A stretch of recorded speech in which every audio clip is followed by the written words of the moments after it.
Dios les bendiga, soy el obispo Hugo Alfonso Montesinos.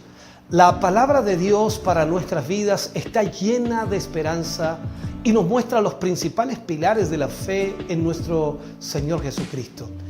Te invito a ver con mucha atención el siguiente mensaje. Esperamos que esta palabra pueda bendecir y fortalecer tu vida. Te invito a ver el mensaje de Dios. Hechos capítulo 2, versículos 16 al 20.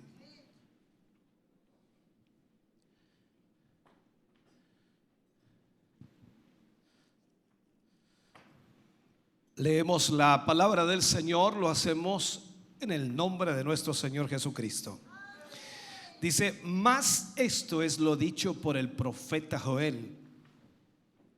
Y en los postreros días, dice Dios, derramaré de mi espíritu sobre toda carne, y vuestros hijos y vuestras hijas profetizarán. Vuestros jóvenes verán visiones, y vuestros ancianos soñarán sueños. Y de cierto sobre mis siervos y sobre mis siervas en aquellos días derramaré de mi espíritu, y profetizarán. Y daré prodigios arriba en el cielo y señales abajo en la tierra: sangre y fuego y vapor de humo. El sol se convertirá en tinieblas y la luna en sangre antes que venga el día del Señor grande y manifiesto. Oremos al Señor. Padre, en el nombre de Jesús, vamos ante tu presencia, dándote muchas gracias, Señor, pues nos permites en esta hora y momento tener tu palabra para nuestra vida. Y esperamos, Señor, que a través de esa palabra, Señor, al cerrar esta serie que hemos tomado, te pedimos, Señor, que nos ayudes para culminar entendiendo, comprendiendo, sabiendo, Señor, lo que tu palabra nos enseña. En el nombre de Jesús te pedimos y te rogamos en esta hora, Señor, guíanos, dirígenos, y que tu Espíritu Santo, Señor, pueda hoy bendecir la vida de tus hijos y de tus hijas. Lo pedimos en el nombre glorioso de Jesús. Amén y amén, Señor. Fuerte ese aplauso de alabanza al Señor. Aleluya. Puede sentarse, Dios le bendiga. Vamos a hablar hoy día y usar como título lo que debemos conocer. Lo que debemos conocer. Hemos estado tratando la serie La restauración, o restaurando las puertas del ministerio, restaurando lo que es el ministerio en la iglesia. Y llegamos a la última lección que vamos a tocar acerca de esta temática, y esperamos que usted pueda de alguna manera entender lo que la palabra nos enseña. A través de toda esta serie de temas que hemos tocado, el mensaje ha sido de alguna forma enfocado sobre la estrategia de Dios en los tiempos finales. Cómo Dios actuará, y más allá, qué Dios usará para los tiempos finales, para mostrar su gloria, para hacer su voluntad, para cumplir su propósito, para que la obra de Dios sea hecha.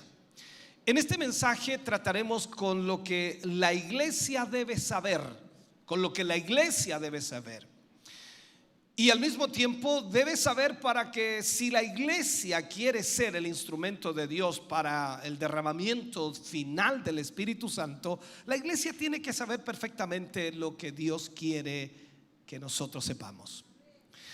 Acabamos de leer el libro de Hechos, y allí por supuesto está enfocado todo lo que sucedió en el aposento alto, el derramamiento del Espíritu Santo sobre la iglesia primitiva. 120 personas fueron llenas del Espíritu Santo, y allí comenzó la iglesia del Señor. Entonces la pregunta que nos hacemos es: ¿cómo va a traer Dios el avivamiento en los tiempos finales? ¿Cómo Dios va a provocar eso? Leemos en algunos versículos allí cómo puede traer el Señor sangre, fuego y vapor de humo, y el día del Señor grande y manifiesto. ¿Cómo va a manifestarse el Señor? Cuando vemos la palabra manifiesto o manifestarse, significa que el Hijo de Dios será de alguna manera descubierto o revelado frente a nosotros. Lo veremos. Esa es la realidad. Ahora, mientras este día se acerca, mientras ese día sucede, nosotros tenemos que entender lo que Dios quiere que nosotros entendamos. Tienen que ocurrir algunas cosas para que esto ocurra, para que primero el arrebatamiento suceda, la venida del Señor ocurra. Tienen que ocurrir algunas cosas. Lo número uno que podríamos decir es que el Espíritu Santo tiene que ser derramado sobre toda carne. El Espíritu Santo debe ser derramado sobre toda carne. Es importante cuando leemos el libro de los Hechos y vemos en estos versículos que habla del derramamiento que estaba sucediendo o que sucedió en el aposento alto, pero al mismo tiempo lo empuja hacia los tiempos finales, diciéndonos, por supuesto, que después de todo aquello dará prodigios en el cielo y también señales abajo en la tierra, y pone allí también que habrá sangre y fuego y vapor de humo, y el sol se convertirá en tinieblas y la luna en sangre antes que venga el día del Señor grande y manifiesto. O sea, nos está diciendo, en otras palabras, que el derramamiento del Espíritu Santo estará presente al final de los tiempos. Pero la pregunta que nos hacemos es: ¿cómo va a ser que el Espíritu Santo sea derramado sobre toda carne? La palabra toda carne la hemos analizado en los temas anteriores. Significa la humanidad, la humanidad. Esto es, por supuesto, toda la humanidad. Si esto va a ocurrir, entonces la pregunta es: ¿de dónde va a venir el derramamiento? ¿De dónde? Esta vez es la pregunta que nos hacemos. La primera vez que vino el derramamiento del Espíritu Santo, vino a 120 personas que estaban en el aposento alto. Vino del cielo. Eso lo entendemos perfectamente. Entonces la pregunta es: ¿de dónde va a venir ahora el derramamiento del Espíritu Santo sobre este mundo, o sobre la humanidad, o sobre toda carne? Cuando vemos la palabra avivamiento, es una palabra para el mundo, de alguna manera, entendiéndose que es una renovación, o es una palabra de alguna forma que debe ser entendida más aún por la iglesia. Porque lo primero que nosotros aprendemos es que para que haya avivamiento en la iglesia tiene que haber una renovación. No puede haber avivamiento sin renovación. No podemos nosotros decir estamos viviendo un avivamiento y no hay ningún cambio, ninguna transformación o ninguna renovación. El mundo de alguna forma nunca va a haber o nunca va a ser avivado hasta que la iglesia sea renovada. Aquí es donde entendemos esto. El avivamiento significa, por supuesto, ser traído de los muertos, ser sacado a una nueva vida. Y eso es lo que nosotros experimentamos cuando conocimos al Señor Jesús. La Biblia dice que usted y yo estábamos muertos en delitos y pecados, pero Jesús vino a nuestra vida, nos salvó, nos perdonó, y hoy día somos nuevas criaturas y hemos pasado, como dice la Escritura, de muerte a vida. Tenemos una nueva vida y hemos sido, por supuesto, renovados, transformados totalmente. Entonces, la renovación significa ser renovado aunque todavía nosotros estemos vivos.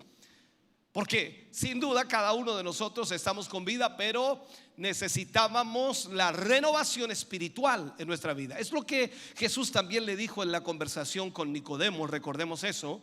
Y le dice a Nicodemo: te es necesario nacer de nuevo. Nicodemo no estaba muerto, Nicodemo estaba vivo, y Nicodemo piensa y dice: pero ¿cómo es posible que yo, siendo viejo, vuelva a entrar en el vientre de mi madre y vuelva a nacer? Él le dice: no te maravilles que te he dicho que te es necesario nacer de nuevo. Te es necesario nacer de agua y de espíritu. Tiene que haber entonces una renovación. Nicodemo era un estudioso de la ley, era erudito, era también un fariseo, era un religioso, pero sin embargo no entendía lo que era la renovación. Usted puede estar aquí en la iglesia y no entender lo que es la renovación. El problema aquí es que la mayor parte de la iglesia parece muerta. La mayoría, podría decir, de la iglesia parece muerta todo el tiempo. Entonces, esto podríamos llevarlo nosotros a esta realidad. Suena a muerte gran parte del tiempo la iglesia. Pero la iglesia verdadera, no importa cuán débil esté, no importa cuánta lucha tenga, no importa cuán difícil sea, aún está viva.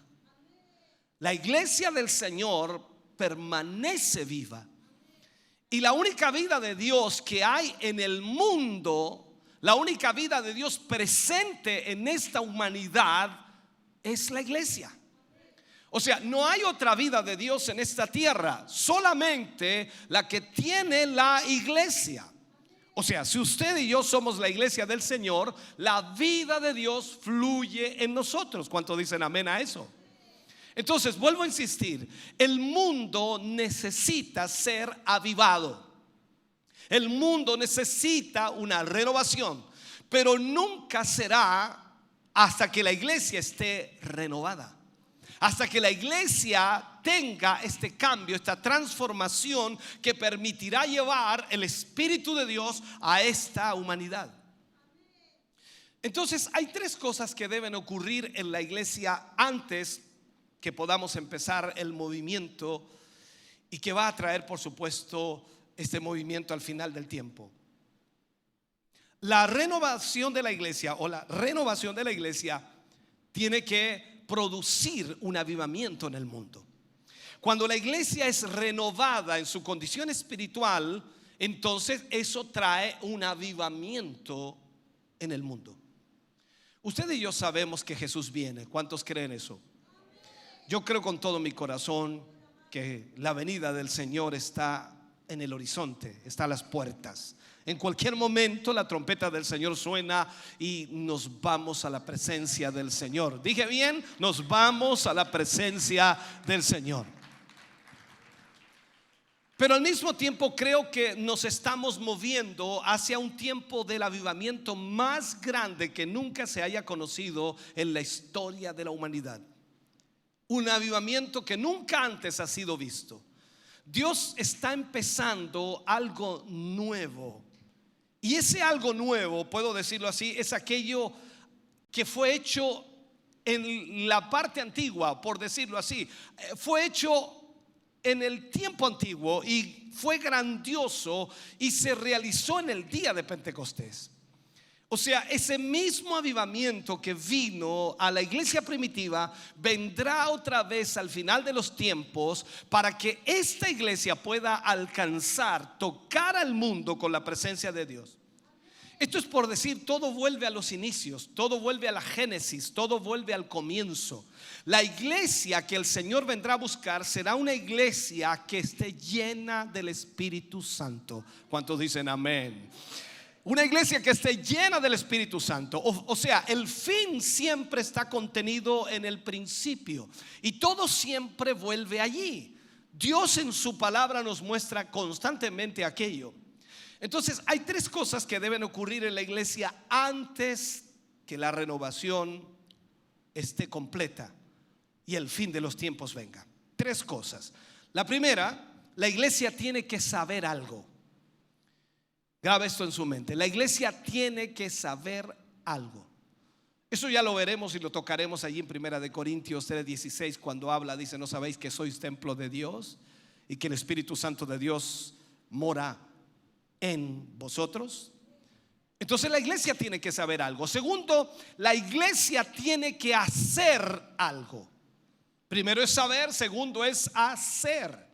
Y tercero, la iglesia tiene que tener algo. Primero, saber, hacer, segundo, y tercero, tiene que tener algo. Estas tres cosas son sumamente importantes. Ya hemos tratado con estos elementos en el tema en sí, lo que hemos ido viendo en las lecciones. Ahora, vamos a ver lo que la iglesia debe saber. Veamos estos versículos o lo que hablábamos de Corintios. ¿no sabéis, dice, que sois templo de Dios y que el Espíritu de Dios mora en vosotros?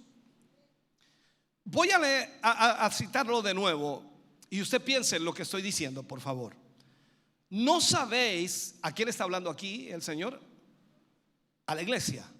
Pablo está hablando a la iglesia cuando escribe este versículo. Dice: ¿no sabéis que sois templo de Dios y que el Espíritu de Dios mora en vosotros? Vuelvo a marcarlo. Usted dice: ¿por qué hace esto, pastor? Porque usted no está entendiendo nada. ¿No sabéis que sois templo de Dios y que el Espíritu de Dios mora en vosotros? No está entendiendo nada todavía. ¿No sabéis que sois templo de Dios y que el Espíritu de Dios mora en vosotros? Hermano querido, hemos tratado este pensamiento de que el Espíritu Santo mora en nosotros. Y cuando nosotros tratamos la palabra morar en su significado, debemos entender que Él está en nosotros. Pero veamos ahora la palabra saber, porque aquí es importante esto. La palabra saber. Esta palabra saber tiene tres significados importantísimos. El primer significado es entendimiento o comprensión. Entendimiento o comprensión. Cuando dice no sabéis, dice Pablo, entonces es entender, es comprender. Por eso es que a veces cuando leemos la escritura pasamos los versículos como nada, porque no tenemos el entendimiento o la comprensión de lo que está diciendo allí. Te aseguro, hermano querido, si tú comprendieras o entendieras al primer momento de leer ese versículo o citar ese versículo, no sabéis que el Espíritu de Dios, o no sabéis que sois templo de Dios y que el Espíritu de Dios mora en vosotros, eso provocaría un avivamiento en la iglesia. ¿Sabes por qué? Porque entender que somos el templo y que el Espíritu de Dios está en mí y está en usted, hermano, eso es todo. Eso es el todo del evangelio. Cuando logramos entender o cuando logramos comprenderlo. Ahora, Dios nos dice aquí: ¿no entiendes? ¿No comprendes? ¿No sabes que eres templo de Dios? Y que el Espíritu de Dios no mora en ningún lugar excepto en ti. O sea, el creyente nacido de nuevo es el que tiene el Espíritu de Dios en él. Yo sé que a veces nosotros decimos: no, es que el Espíritu de Dios se mueve en todo lugar, está en todo lugar. Eso ya lo explicaré más adelante. Pero quiero que entiendas que el Espíritu de Dios ha venido a hacer habitación en nuestro corazón. Él habita en nosotros. Y la iglesia debe entender esto en su corazón, porque no nos transformará totalmente si no lo entendemos. Eso no va a provocarse en nuestra vida si no lo entendemos. Por lo tanto, el conocimiento de esta verdad, hermano querido, nos va a transformar en nuestra actitud hacia todo lo que Dios quiere hacer. Especialmente también nos va a transformar en nuestra actitud los unos a los otros. Porque si el Espíritu de Dios está en nosotros, entonces, ¿qué haremos nosotros? Haremos la voluntad de Dios. Nos amaremos unos a otros, nos soportaremos unos a otros, nos apoyaremos unos a otros, oraremos los unos por los otros. O sea, la palabra de Dios se hará vida en nosotros porque el Espíritu de Dios está en nosotros. No habrá malicia, no habrá celo, no habrá contienda, no habrá envidia, no habrá nada de eso, porque el Espíritu de Dios está en nosotros. O sea, el fruto del Espíritu se manifestará porque el Espíritu de Dios está en nosotros. Si yo entendiera realmente que mis hermanos y mis hermanas, hermanos queridos, son el templo de Dios, que el mismo Dios al que oro cuando tengo necesidad está en ellos, entonces todo cambia. Porque yo no voy a ofender a mi hermano ni a mi hermana, porque el Espíritu de Dios está en ellos. Ahora, ¿dónde está Dios? Que esa es la pregunta buena que podríamos hacer, ¿no? ¿Dónde está Dios? ¿Sabe usted dónde está Dios? Dios podría decirnos y preguntarnos, ¿sabes tú dónde yo estoy?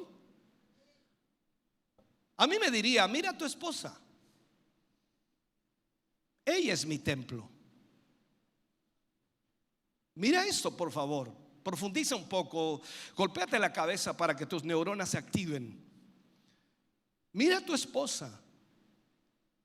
Ella es mi templo, te diría. Dios diría, yo vivo dentro de ella. Yo sé que la frase Dios está en todas partes. ¿Ha escuchado esa frase, no? Dios está en todas partes.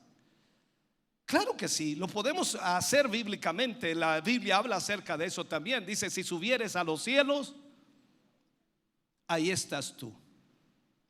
Y si en el Seol hiciere mi estrado, he aquí, ahí estás tú.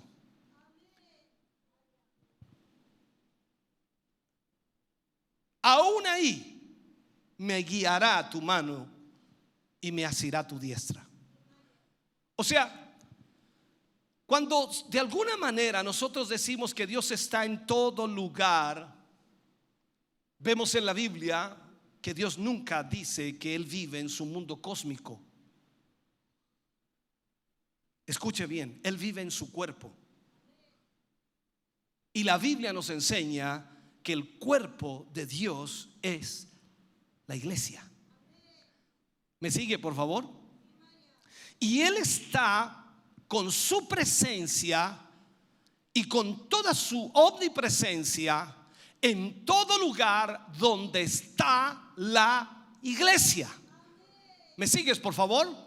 Dios está en todas partes, en todo lugar donde está la iglesia. Si tú estás en el trabajo, Dios está ahí. Si tú estás en el colegio, Dios está ahí. Si tú estás en tu casa, Dios está ahí. Si tú vas en la micro, Dios está ahí. Si subes a un avión, Dios está ahí. Dios está en nosotros. No podemos pensar, dice la frase, no, Dios está en todas partes. Y la pregunta es, ¿dónde es todas partes? Dios está diciendo que Él habita en nosotros. Y yo puedo decirte, hermano querido, yo sé que Él vive en mí. Yo no sé si puedes decir lo mismo. Pablo lo dijo. ¿Te acuerdas? Ya no vivo yo, sino que Cristo vive en mí. ¿Podríamos llamar a Pablo arrogante? Podríamos decir a Pablo, oye, qué arrogancia tremenda, dice que Dios dice, mira, Pablo dice que Dios vive en él. Tú podrías escuchar eso de algún hermano y a lo mejor pensar que él es arrogante al decir que Dios vive en él. Pero la Biblia lo autoriza. ¿No sabéis que sois templo de Dios? ¿No sabéis que el Espíritu de Dios habita en vosotros? Entonces yo puedo decirte, Dios habita en mí, Dios vive en mí. Así que saber significa entender, comprender que Él vive en mí. Saber también significa reconocer eso. No solo hay que permitir, hermano querido, que la iglesia sepa que es el templo de Dios, sino que hay que permitir que la iglesia conozca que somos el templo de Dios. Si tú supieras, si tú entendieras, si tú conocieras que eres el templo de Dios, no estarías como estás ahora. Primero, hermano querido, debemos reconocerlo en los demás. Él habita en ustedes. Es como decirle a alguien, veo a Dios dentro de ti. Veo a Dios dentro de ti. Sería extraordinario. Eres mi hermano, eres mi hermana. Veo a Dios en ti. Y si yo veo a Dios en mi hermano y en mi hermana, no voy a ir a exponer su pecado al mundo, no voy a hablar de él, no voy a comentar de él, no voy a dañarlo de ninguna manera, no voy a ayudar al diablo para que dañe a mi hermano o a mi hermana, porque Dios habita en él. Necesitamos reconocer esto el uno al otro. Debemos, hermano querido, comprender quiénes somos. ¿Quiénes somos? Somos territorio de Dios. Dios vive en nosotros. Sígame por favor en esto. No vive en ningún otro lado sino en usted y en mí. Ahora, yo entiendo en esto lo serio que es cuando Dios dice que todo pecado que el hombre cometa está fuera del cuerpo, mas el que fornica contra su propio cuerpo peca. Eso lo entendemos, ¿sí o no? O sea, si alguno destruye el templo de Dios, Dios lo destruirá a él. Esto es algo que Dios, hermano querido, es muy exigente. El cuerpo donde Él vive es su templo. Tú ya no te perteneces, le perteneces a Él. Entonces, cuando vemos esto, lo tercero podríamos decir, saber significa también experimentar, que podríamos utilizar la frase conocer, experimentar. Cuando experimentamos logramos conocer. La primera vez que la palabra conocer es usada en la Biblia, increíblemente, está en el libro de Génesis capítulo 4, cuando dice que conoció Adán a su mujer Eva. ¿Lo ha leído usted? ¿Sabe usted el significado de esa palabra conocer? Dice que los dos fueron una sola carne, y cuando eso ocurrió, para ser más directo, empezaron a nacer bebés. Y Adán conoció a su mujer Eva. Entonces, si nosotros empezamos a experimentar el hecho de que somos el templo de Dios y que el Espíritu Santo está en nosotros, y entendemos que si está en nosotros está para salvar a los perdidos. Si el Espíritu Santo de Dios está en nosotros y vive en nosotros, está en nosotros y vive en nosotros para salvar a los perdidos, y el mundo va a trazar un camino hacia nuestra puerta porque el Espíritu de Dios está en nosotros. Somos el templo de Dios. Hay dos palabras para templo, en la Biblia se registra. La palabra significa, por ejemplo, todo el lugar de Sión, así lo menciona en uno de los pasajes. Significa el atrio exterior, el lugar santo. La segunda palabra significa el lugar santísimo. Recordemos lo que era el templo, el tabernáculo y el templo también de Jerusalén. Por tanto, como templo del Espíritu Santo, somos el lugar santísimo de Dios en este mundo.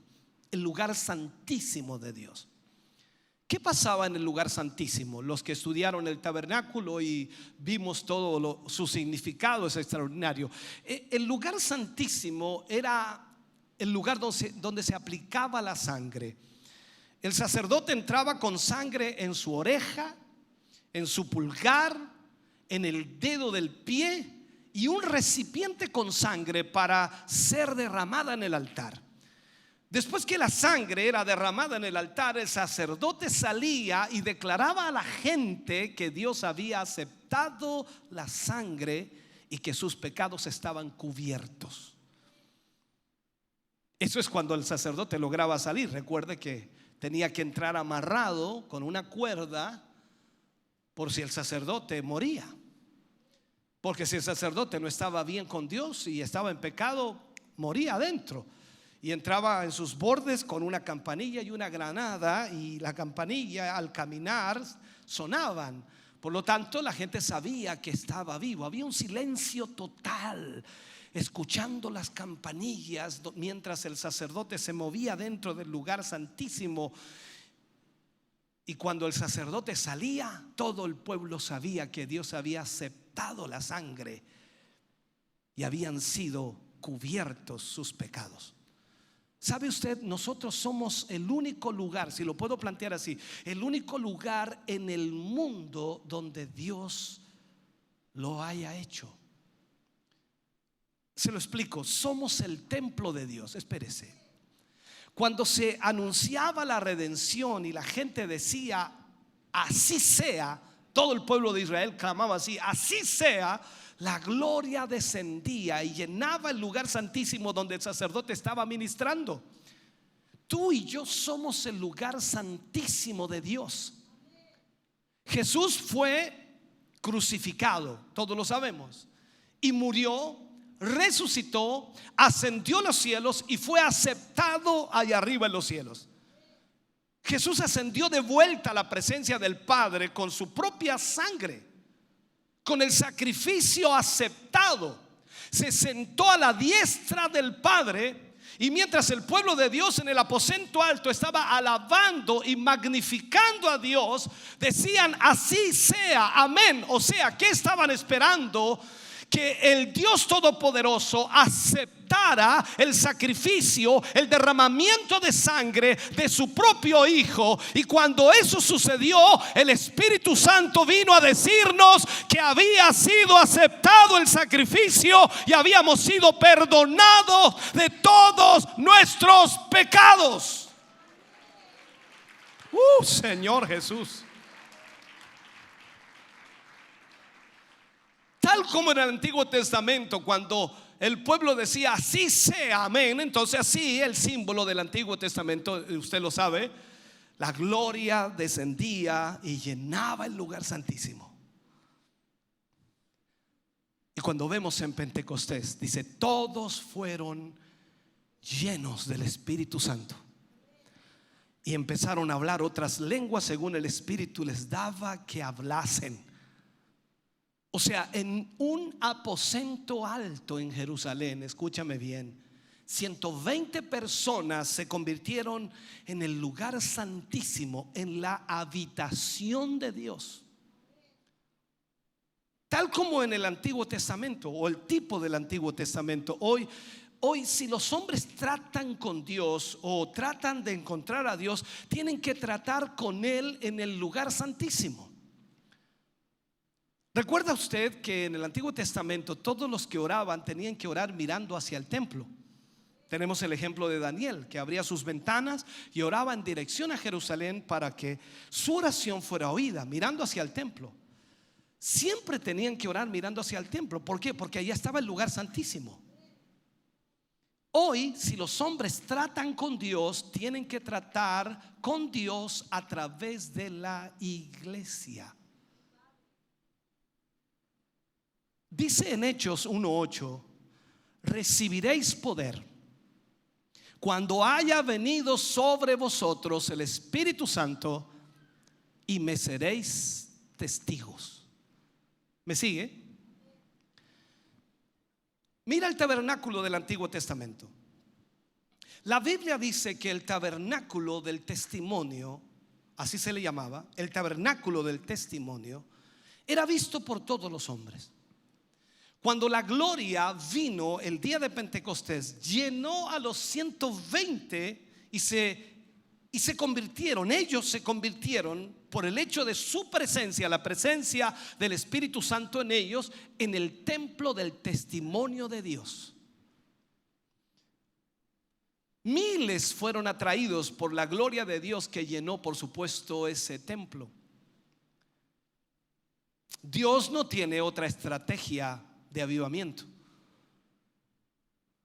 No solo la iglesia que habla, sino una iglesia en la que esa gloria sea revelada totalmente. Piense por un momento. Cuando Esteban predicó, en el capítulo 7 de Hechos aparece eso, habló acerca del tabernáculo del Antiguo Testamento como el tabernáculo del testimonio, lo que predicó Esteban, imagínate. Ese tabernáculo no podía hablar, no podía danzar, por fuera era feo. No sé si me sigues en esto. Todo pagano que pasaba cerca de allí o que pasaba cerca del tabernáculo sabía que Dios estaba en el santuario interior, sabía que Dios estaba dentro de ese tabernáculo. Todos sabían que Dios estaba ahí. Había una nube sobre ella durante el día y un fuego durante la noche. Había un testimonio presente. Nadie podía dudar de que Dios estaba ahí. Los paganos construían sus templos en el mismo tiempo del tabernáculo, y quizás la estructura, la arquitectura, eran hermosos esos templos, y mucho más hermosos de lo que era el tabernáculo que estaba en el desierto. Pero todo pagano y todos los que pasaban por el tabernáculo sabían que Dios estaba ahí. Y ese tabernáculo era un tabernáculo de testimonio a causa de eso. Todo el mundo sabía que la presencia de Dios estaba en ese tabernáculo.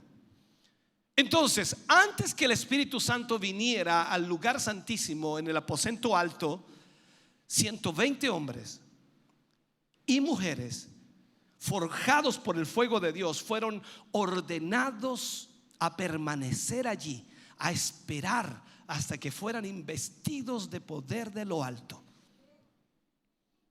Y les fue dicho específicamente por el Señor Jesucristo que cuando ese poder viniera sobre ellos, serían sus testigos. No solo testificar de eso, sino que serían sus testigos.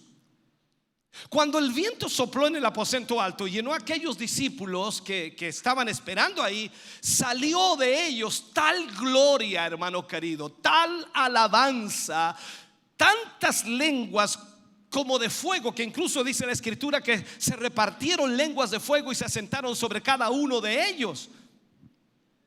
Entonces la gente, atraída por esa gloria de Dios, por esa presencia de Dios, miles de personas que estaban en las calles y escucharon el clamor que había allí, ellos gritaban y decían: ¿qué podemos hacer para ser salvos? Ellos sabían que la presencia de Dios estaba allí. Ellos sabían que la presencia de Dios había llenado a esos hombres y mujeres. Pero escucha bien, otros dijeron: están ebrios, están borrachos. Pero Pedro viene y refuta aquello y diciendo: no es la hora en que se puede comprar el licor, no están abiertas las cantinas, por decirlo para que usted entienda, los boliches no están abiertos a esta hora. Él les decía: no están ebrios como ustedes suponen, sino que esto es lo que el profeta Joel habló. Entonces hay testimonio en Cristo en aquel aposento alto. Hay testimonio de Cristo allí. Y cuando ese testimonio se reflejó, se manifestó y la gente supo que Dios estaba allí, por eso cuando Pedro predicó, 3,000 personas vinieron a las plantas de Cristo. 3,000 hombres y mujeres nacieron de nuevo ese día. ¿Me sigues, por favor? Y vemos esto a partir de ahí, hermano querido. O sea, Dios estaba en ellos. Ellos saben que Dios está en ellos y ellos actúan de acuerdo a eso. Ellos saben, entienden, comprenden, conocen que Dios estaba en ellos. Por lo tanto, ellos actuaban sabiendo que Dios estaba en ellos. Yo te pregunto en esta mañana, hermano, hermana, si tú sabes que Dios está en ti, debes actuar sabiendo que Dios está en ti, sabiendo que Dios está en ti.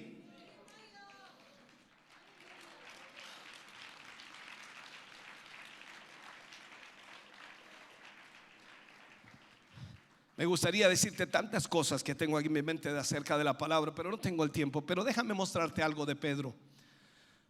No sé si al día siguiente, a los días después, no tengo idea, no vamos a ponerlo en ese contexto. Pero cuando Pedro y Juan iban al templo a la hora de la oración, ¿recuerdas ese pasaje? Ellos iban camino al templo. Tenían una hora para encontrarse con Dios, tenían una hora para hablar con Dios. Y en su camino a la oración son confrontados con un hombre de más de 40 años y era un paralítico de nacimiento, había nacido así. Estaba a la entrada del templo. Entonces, quizás ellos habían pasado muchas veces por allí y muchos hombres habían pasado por ahí, sin duda muchas veces. Pero era diferente en esta mañana. Ahora ellos son testigos. Ahora ellos sabían. Ahora ellos conocían. Ahora ellos entendían que Dios estaba en ellos. Por lo tanto, ellos son testigos. Testigos en hechos. No por conocimiento intelectual, sino porque conocen que Dios está en ellos. Ellos saben que son el vaso de Dios. Ellos saben que son la casa de Dios. Ellos son el lugar donde Dios vive. Y cuando se acercan a aquel hombre paralítico y ese hombre les ruega por una limosna, Pedro dice: no tengo plata ni oro. Pero mira lo que dice aquí: pero lo que tengo te doy.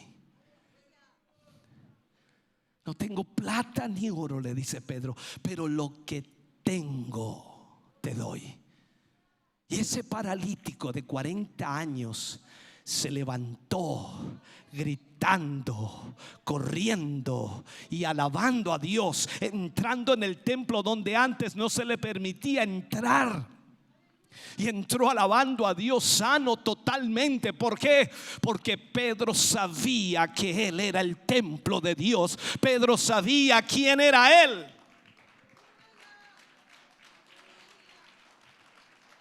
Ahora mira esto. Ese hombre paralítico es una persona cambiada debido a que el lugar santísimo había venido a él.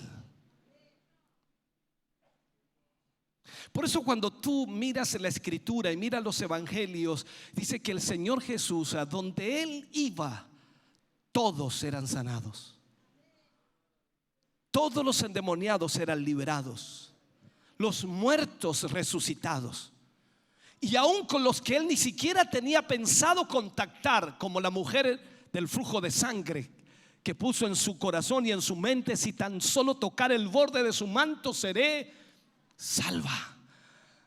Y allí salió virtud de él. Wow.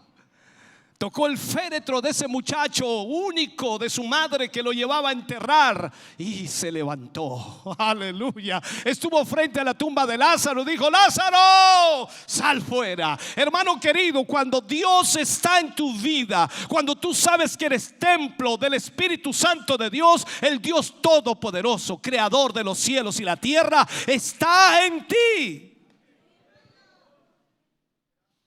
Pedro sabía eso. Dios vivía en Pedro.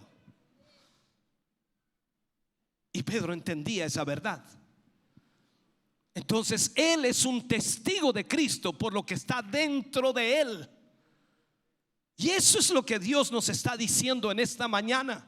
Debemos renovar, hermanos queridos, esta iglesia para que sea el lugar donde Dios pueda manifestarse, donde Dios pueda mostrarse, donde Dios pueda obrar, donde el Cristo de Dios pueda ser visto, donde la gloria y el poder de Jesucristo sean manifestados. Recuerda otra ocasión cuando Pedro fue llamado en el momento que Dorcas murió. Dorcas era una mujer muy fina y santa en la iglesia. Ella hacía muchas cosas buenas para la gente, pero ahora había muerto y los santos estaban ahí para velarla. Pero Pedro vino y entró a la habitación donde estaba. Y esto me impresiona. Aquí me impresiona. Escucha bien esto, por favor. Él no nombró, y escúchame, no nombró a Jesús. Es extraño. Él no dijo en el nombre de Jesús, levántate, sino que dijo, el contexto bíblico lo dice, a ti te digo, levántate. Y ella se levantó. ¿Por qué? Quiero enseñarte esto. ¿Por qué? Porque Pedro sabía que él era meramente el vaso. Pedro sabía que era solamente el vaso que contenía a Dios, que contenía a Cristo, que contenía a Jesús. Cristo estaba en él. Él estaba ahí en su lugar, en su nombre. O sea, él estaba consciente que su cuerpo ahora era el templo de Dios. Él lo sabía perfectamente. Y si nosotros también podemos tener esa misma certeza de saberlo en nuestros corazones, hermano querido, te aseguro que el diablo va a temblar. Te aseguro que el diablo va a tener que retroceder. Te aseguro que el diablo va a tener que huir cuando cualquiera de nosotros se acerca a un lugar. Oh, aleluya. Te aseguro que el diablo va a tener que tener miedo, no por ti, no por mí, sino por lo que hay dentro de nosotros. Aleluya.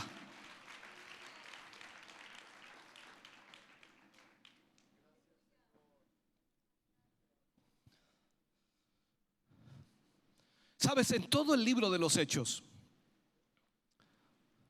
se puede ver que este conocimiento de que Dios estaba en ellos, de que ellos eran el templo de Dios, vemos esto. Y quizás lo que les daba el éxito, lo que les daba el coraje para moverse contra el enemigo y hacer lo que Dios les había dicho que hicieran, era porque sabían que Dios estaba en ellos. Eran personas iguales a ti y a mí. No eran un tipo especial de personas, escúchame bien, a las que Dios había visitado sencillamente. Eran como tú y como yo. Pero lo que Dios había hecho en ellos era especial. Les había hecho entender, les había hecho comprender. Eran hombres y mujeres débiles, así como nosotros. Jesús constantemente los reprendía por su poca fe. ¿Recuerdas tú? La falta de fe en ellos. Eran personas codiciosas como nosotros. Discutían de quién iba a tener el mejor lugar o el derecho de estar sentado a la derecha o a la izquierda de Dios. Ellos discutían de eso. Tenían actitudes incorrectas con respecto a las cosas. Querían de alguna manera que cayera fuego sobre las personas a las que Jesús quería salvar. Eran igual que nosotros. Tenían sus conflictos emocionales, espirituales, pero fue en esos vasos que el Espíritu Santo vino. Y ellos sabían que ahora ellos eran el templo del Espíritu Santo y que Dios moraba en ellos. Eso hace la diferencia, hermano. Oh, una diferencia tremenda, ¿no? Déjame terminar con este tema. He predicado a mucha gente. He estado en tierras extrañas, en otros países también. Recuerdo un día domingo prediqué a 20,000 personas. 4 cultos, 5,000 personas en cada uno de esos cultos. He enseñado, he predicado. Pero debido a esta gran verdad, puedo ver a Dios glorificándose en todo. ¿Sabe? La razón es que yo sabía que soy el templo de Dios. Tú debes saber que eres el templo de Dios. Dios vive en ti, Dios vive en mí. Y cuando nos paramos en su nombre, nos paramos en su lugar, no soy yo, sino Dios. Y eso es lo que debemos entender. No eres tú, eres Dios. Y cuando Dios te revela esto y te lleva a proclamar el evangelio, debes ir entendiendo que Dios está dentro de ti. Él nos dijo en su palabra: nunca, me encanta esa frase, nunca los dejaré ni los desampararé. Dios está en mí, Dios está en ti. Pablo dijo: todo lo puedo en Cristo que me fortalece. ¿Cuántos dicen amén a eso? Todo lo puedo en Cristo. Cristo nunca me dejará. Él siempre estará en mí. Cristo nunca te dejará, siempre estará en ti. Hemos usado mucho esta escritura, pero sabes, hermano querido, cuán real es, cuán importante es entenderlo. Los discípulos rogaron a Jesús que no les dejara, pero Él dijo: os conviene que yo me vaya. Porque si yo me voy, mi Padre os enviará el Consolador, y Él estará con vosotros hasta el fin. Venir entonces en su nombre simplemente significa que Él iba a estar en ellos por el Espíritu. Cuando ellos se levantaron como iglesia y comenzaron a predicar el evangelio, ellos hablaban no en nombre de Dios, hablaban por Dios. Él dijo que el Espíritu había estado en ellos, había estado sanando a los enfermos, echando fuera a los demonios.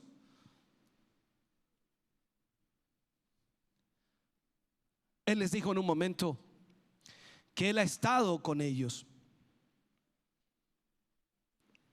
He estado con ustedes, pero cuando venga el Espíritu, no estará con ustedes, estará en ustedes.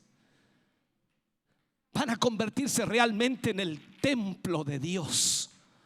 Eso simplemente significa que cuando subes a un avión, como te lo dije hace rato, Dios va contigo. Dios también está en el avión.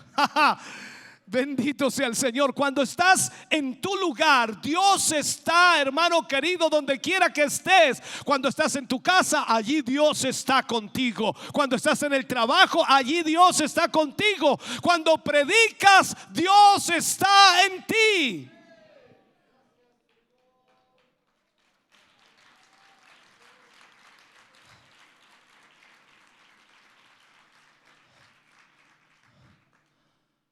El problema mayor de tantos predicadores es que pasan la vida tratando de hablar acerca de Él.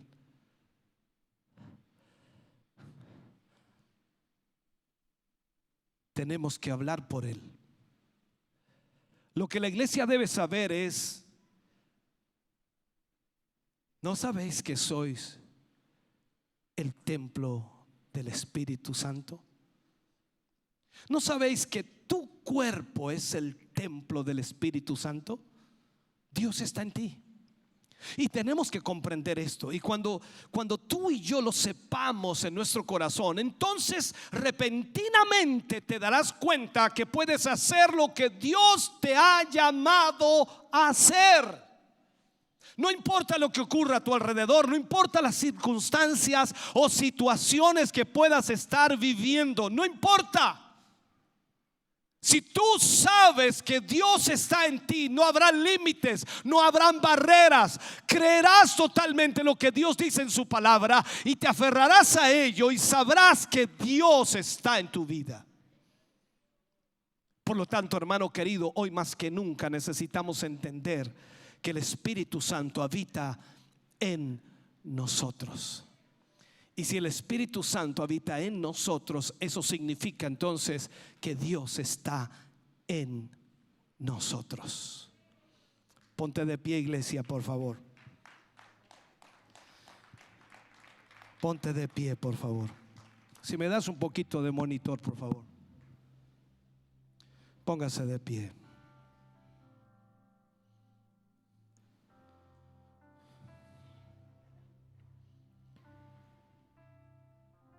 El saber que Dios está en nuestra vida es lo más importante y lo más relevante.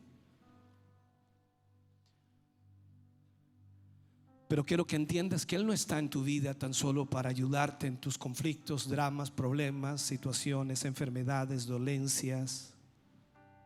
Dios está en ti para alcanzar a aquellos que aún no le conocen. Dios está en ti para que tú seas el testimonio de su presencia sobre esta tierra.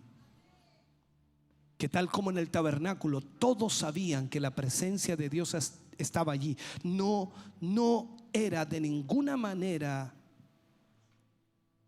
o no se podía de ninguna manera opinar de otra forma.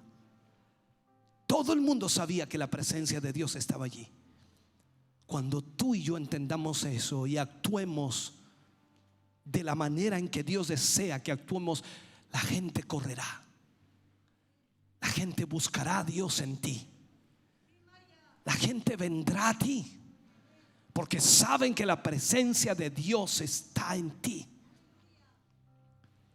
Por eso es que las multitudes iban tras Jesús, porque sabían que la presencia de Dios estaba en Él.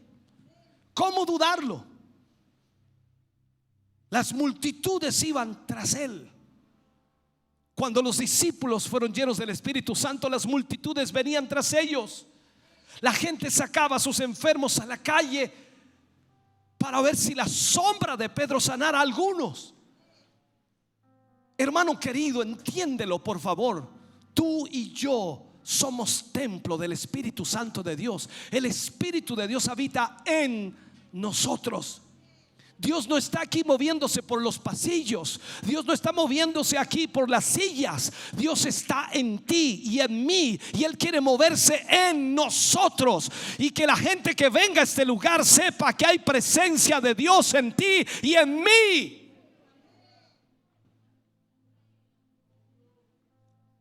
Sé el testimonio que Dios desea que tú seas, y que el mundo sepa que Dios está en ti. Padre, oramos en el nombre de Jesús. Vamos ante tu presencia, Señor, dándote gracias por tu amor y por tu misericordia. Gracias por hablarnos, gracias por ministrarnos, gracias por enseñarnos tu palabra hoy. Yo te ruego, Señor, y te suplico que cada uno de tus hijos que está aquí hoy, en esta mañana, pueda sacar todo prejuicio de su corazón y de su mente, y que sepa, que entienda, que comprenda que tú estás en él.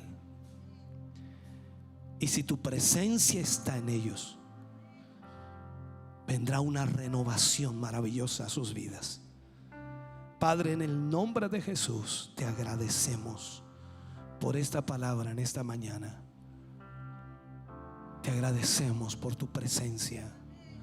Te agradecemos por tu Espíritu Santo en nosotros.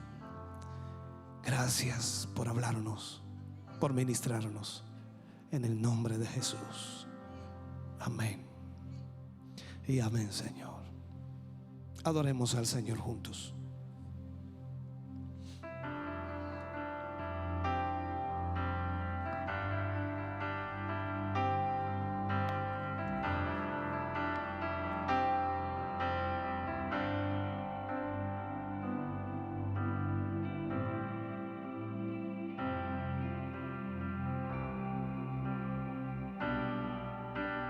Antes de ascender, Jesús les mandó esperar la promesa del Padre.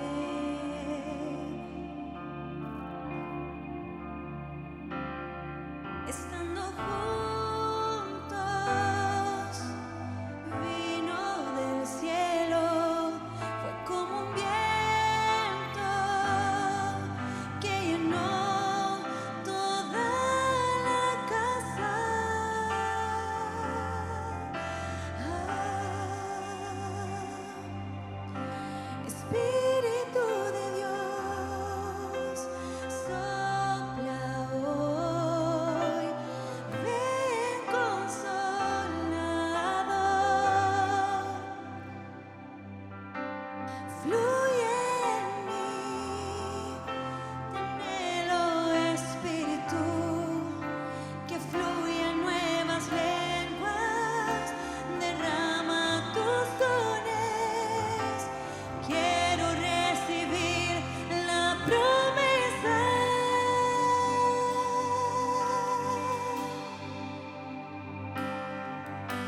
los hijos profetizarán,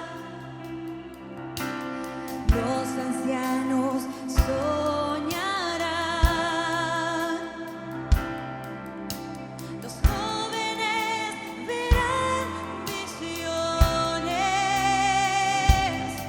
y como un río vendrá, en sus aguas entrarás, te llevará tan profundo, será su gloria como el mar.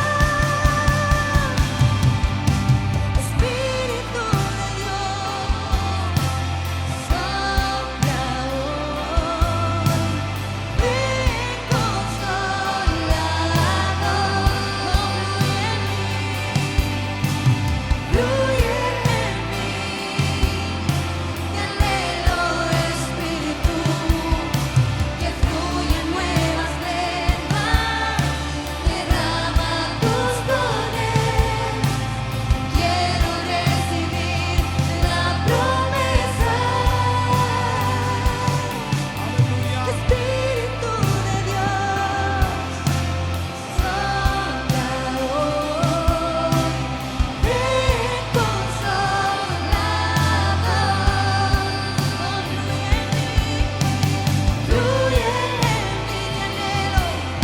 te anhelo Espíritu, que fluyan nuevas lenguas, derrama tus dones, quiero recibir la promesa. Los hijos profetizarán, los ancianos soñarán, los ancianos soñarán, los jóvenes verán visiones, Oh, sí. y como un río vendrá, en sus aguas entrarás, te llevará tan profundo, será su gloria como el mar. Oh, Dios, aleluya. Espíritu de Dios, sopla hoy, ven consolador, fluye en mí, fluye en mí, te anhelo Espíritu, que fluyan nuevas lenguas, derrama tus dones, quiero recibir la promesa.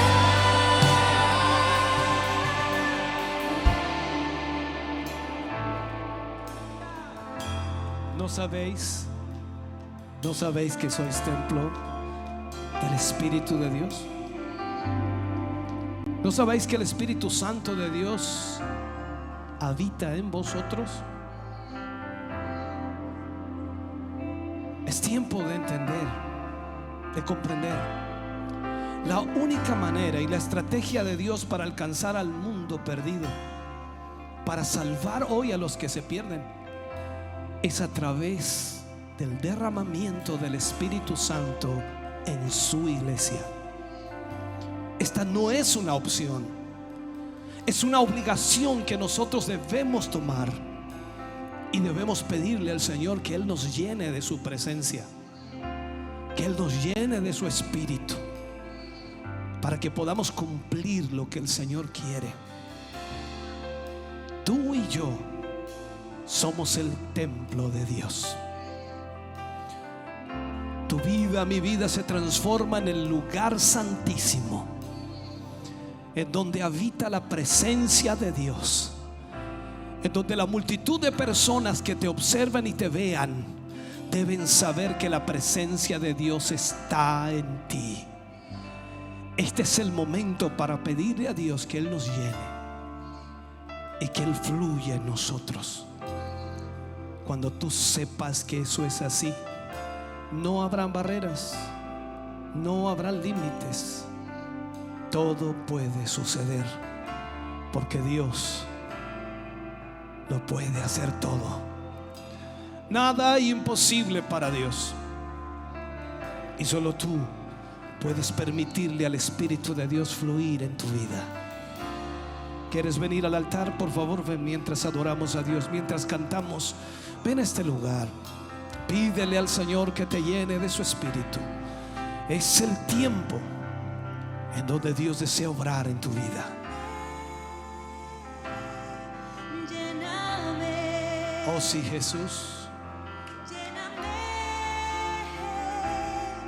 lléname, derrámate, derrámate, derrámate, derrámate. Oh sí, Jesús, aleluya. Bautízame, bautízame, Aleluya, aleluya. bautízame, bautízame, lléname, lléname, lléname, lléname,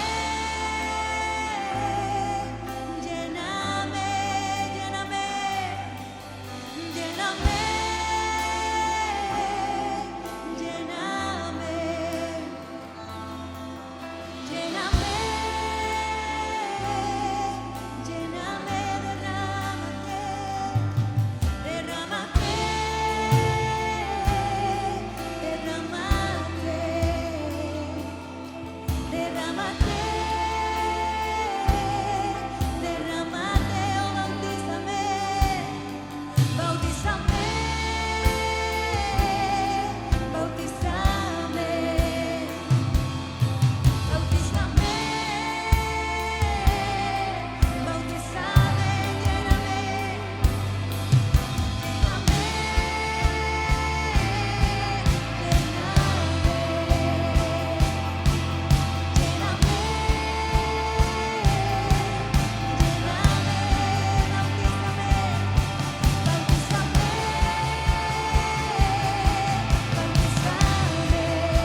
Jesús, aleluya. Padre, permite que tu iglesia, tu pueblo, pueda ser lleno de tu Espíritu Santo, Señor. De nada nos sirve, mi Dios, ser religiosos, conocer algo de ti, asistir, congregarnos, reunirnos, cantar, alabar. No nos sirve, Señor, si tu presencia no nos llena. Si tu Espíritu Santo, Señor, no fluye diariamente en nuestra vida. Si no somos testigos o testimonios, Señor, de tu presencia. Padre, que tu Espíritu Santo pueda llenar la vida de tus hijos y de tus hijas. Padre, derrama de esa presencia tuya aquí. En el nombre de Jesús te pedimos, te rogamos, te necesitamos, Jesús. Necesitamos de tu presencia, necesitamos de tu Espíritu Santo. Gracias, Señor. Gracias, Padre. Gracias, mi Rey. Gracias, mi Dios. Gracias, Espíritu Santo. Estamos contentos de que hayas visto y escuchado este mensaje. Creo con todo mi corazón que Dios le ha bendecido. Quiero invitarles a suscribirse a mis redes sociales, donde tenemos contenido que le ayudará a alimentar su vida espiritual.